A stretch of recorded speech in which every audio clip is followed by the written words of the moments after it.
नमस्कार श्रोते हो, रेडिओ जयंतच्या आनंदी कट्ट्यावर मी अनुराधा आपणा सर्वांचं मनपूर्वक स्वागत करते. श्रोते हो, आजच्या आनंदी कट्ट्यावर नुकताच मला आलेला एक अनुभव आणि त्या अनुभवाशी सुसंगत असे BK शिवानी दीदी यांचे विचार आजच्या आनंदी कट्ट्यावर तुमच्याशी शेअर करते.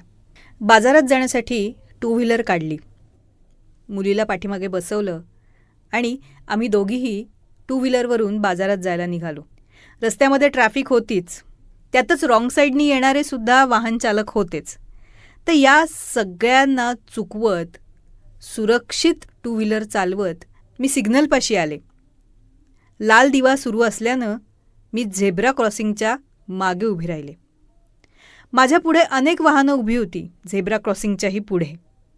खरं तर झेब्रा क्रॉसिंग हे पादचाऱ्यांना रस्ता क्रॉस करण्यासाठी केलेली ही एक सुविधा आहे, पण मला असं वाटतं ती वाहनचालकांच्या लक्षातच येत नाही. त्यामुळे ते बिनधास्तपणे झेब्रा क्रॉसिंगवर नाही तर झेब्रा क्रॉसिंगच्याही पुढे जाऊन उभे राहतात. लाल दिवा सुरूच होता तरीसुद्धा सिग्नल मोडून पुढे जाण्याची प्रत्येकाला घाई होती. थोडीशी जागा मिळताच प्रत्येकजण सिग्नल लाल असतानाही आपली गाडी पुढे दामटत होता. मी मध्ये उभे होते. पुढच्या गाड्या रस्ता क्रॉस करतायत आणि मी तिथेच थांबली आहे हे बघून मागची लोकं हॉर्न वाजवायला लागली. पण लाल दिवा सुरू आहे अशी मी त्यांना खूण केली आणि मी त्यांच्याकडे न बघता पुढे बघायला लागले. पण तरीसुद्धा मनचक्षूंनी हे कळत होतं ही काय वेडी बाई आहे. सिग्नल लाल असला तरीसुद्धा इतकी जागा मोकळी मिळाली आहे, तिकडच्या वाहनांची संख्या कमी झाली आहे, आपलं वाहन आपण काढू शकतोय, तरीसुद्धा ही बाई तशीच उभी आहे. हिला काही गाडी चालवण्याचा अंदाजच नाहीये हे त्यांनी कदाचित ठरवलेलं असावं. मागे मुलगी बसलेली होती. ती मला म्हणत होती, आई सगळ्या गाड्या निघाल्या आहेत, आपणही आपली गाडी पुढे चालवूया. मी तिला म्हटलं लाल दिवा सुरू आहे. हा लाल दिवा आपल्याला थांबण्याची सूचना करतोय आणि हे वाहतुकीचे नियम आपल्या सेफ्टीसाठी बनवलेले आहेत. त्यामुळे वाहतुकीचे नियम पाळणं हे गरजेचंच आहे, समोरून वाहनं येत असो किंवा नसो.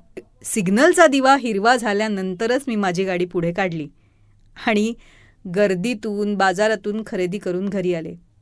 जरा वेळ निवांत बसले आणि अचानक व्हॉट्सअपवर BK शिवानी दीदी यांचे याविषयीचे विचार वाचायला मिळाले.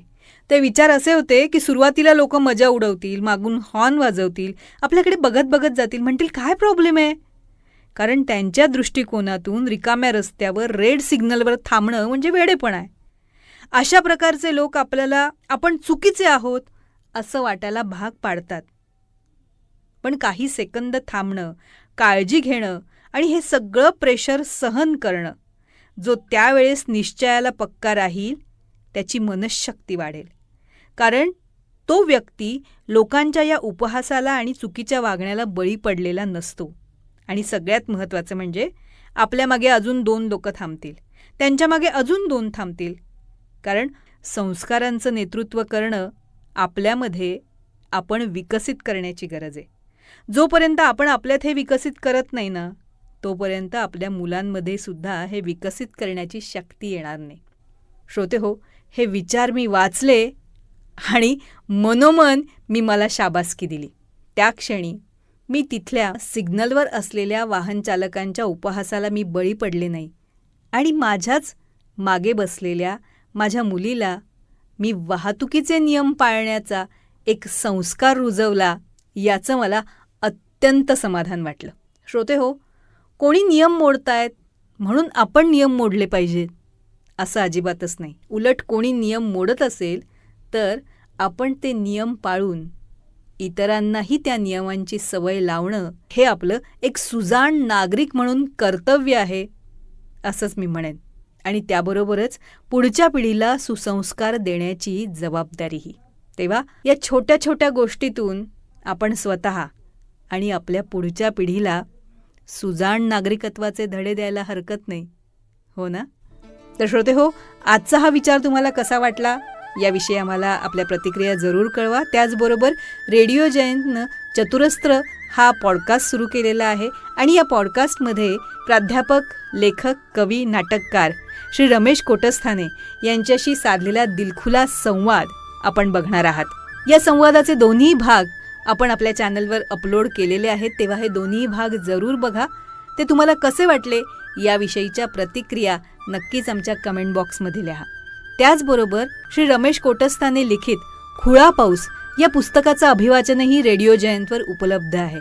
ते देखील जरूर ऐका आणि त्याविषयी देखील आपल्या प्रतिक्रिया आम्हाला नक्की कळवा. आणि दर्जेदार कार्यक्रमांसाठी रेडिओ जयंत लाईक करा, शेअर करा आणि सबस्क्राईब करा.